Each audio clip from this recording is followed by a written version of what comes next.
Ang San Miguel Beer daw at ang Phoenix Fuel Masters ay merong malalim na diskusyon kung saan ayon dun sa mga insiders ay pinag-uusapan daw nila yung posibilidad na baka ang center ng Phoenix na si Kai Balungay ay malipat na dito sa San Miguel at ang magiging kapalit niyan ay itong si Rodney Brondial.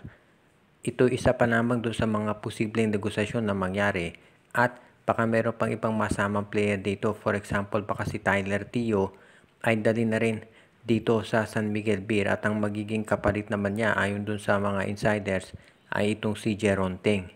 So si Tyler Tio at si Kai Balungay dito sa San Miguel at itong si Motaw Tuwa at Jeron Teng naman o si Rodney Brondial at si Jeron Teng naman dito sa Phoenix Fuel Masters. Isa lang daw to dito sa mga posibleng mangyari ayon dito sa pinag-uusapan ngayon at ito hindi na nakapagtataka dahil kung inyong magugunita, dati pa na dapat itong si Tyler Tio ay nalipat na dito sa San Miguel Beer.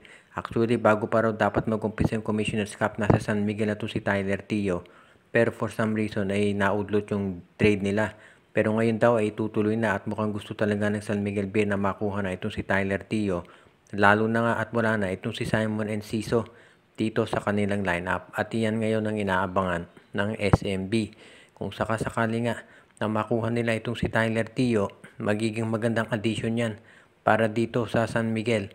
Dahil ito ay outside scorer. So ibig sabihin makatutulong ito dito sa gagawin niyang sabihin na natin pag-adjust ni Coach Leo Austria. Lalo na at kinakailangan ng mga scorers ni Junmar. At syempre si Kai Balungay, isang batang center yan na malaki maitulong dito sa San Miguel Beer lalo na at kinakailangan nila na magpapata ng lineup dahil nakahalata na ang San Miguel Beer ay bumabagal na at hindi na makasabay dito sa ibang mga teams.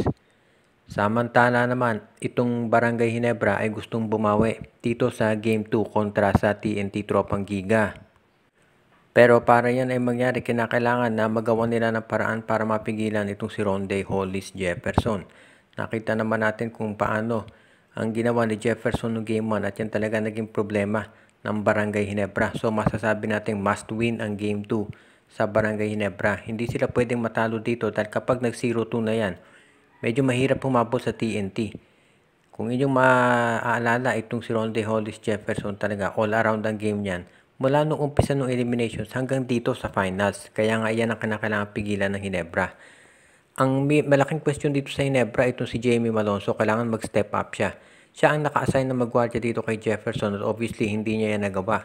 Pero isa pang problema, si Malonzo 2 points lang ang na-score noong Game 1 at syempre unacceptable yan. Okay sana na mababa scoring ng Malonzo kung napigilan niya sa depensa itong si Ronde Hollis Jefferson. Pero hindi rin niya yung nagawa. So, kinakailangan kung hindi sa offense, dapat sa defense mag-contribute itong si Jamie Malonzo. At isa pa, yung ibang mas scorer ng Ginebra, wala ding na-contribute. Alam natin si Maverick Misi, Bokya.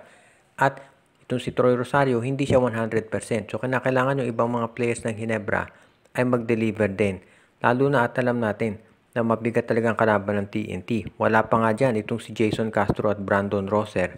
So, dyan talaga natin masasabi na maganda ang pagbalasa ng tao nitong si Coach Chot Reyes at si Coach Tim Cole. Kinakailangan na mag-adjust siya talaga para masiguro na magkakaroon ng tsansa ang Ginebra na manalo dito sa Game 2. Dahil ito ay kinakailangan dahil kapag sila ay natalo pa dito, abay mahihirapan na silang makabawi dito dahil lalo na at maganda ang tinatakbo ng performance nitong TNT Tropang Giga. Ngayon naman, itong Magnolia Chicken Templados ay katulad ng San Miguel Beer nagpe-prepare din sa mga maraming mga trades na gagawin nila ngayong off-season para dito sa Hot Shots. Kabilang dun sa mga kinakausap na raw nilang team sa itong Converge Piper Xers at itong Rain or Shine Elasto Painters. Ang unang-unang sabihin na natin first order of business para dito sa Magnolia Chicken Templados ay siguraduhin na sila ay makakakuha ng coach na magagamit talaga yung mga players na meron sila. Kasi sa ngayon mukhang ito si Chito Victolero pa rin ang gusto ng management na gamitin coach ng Magnolia Chicken Templados pero hindi pa natin natitiyak kung talaga bang iyan ay mananatili pa dyan sa pwesto o mapapalitan na. Dahil sa ngayon mukhang ang gusto raw ng ibang nasa management ay manatili muna dyan si Victolero pero yung iba naman ay gusto na siya ay maalis na sa pwesto.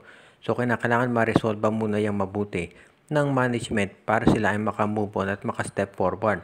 Dahil siyempre, kapag kung papalitan nila si Vic Tulero, for example, kinakailangan na makakuha sila ng mga players na magagamit nila talaga.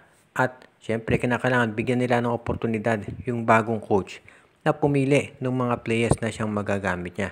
Kaya yan ngayon ang pinag-aaralang mabuti ng Magnolia Chicken Templados kung sakasakali nga na magpapalit sila ng coach.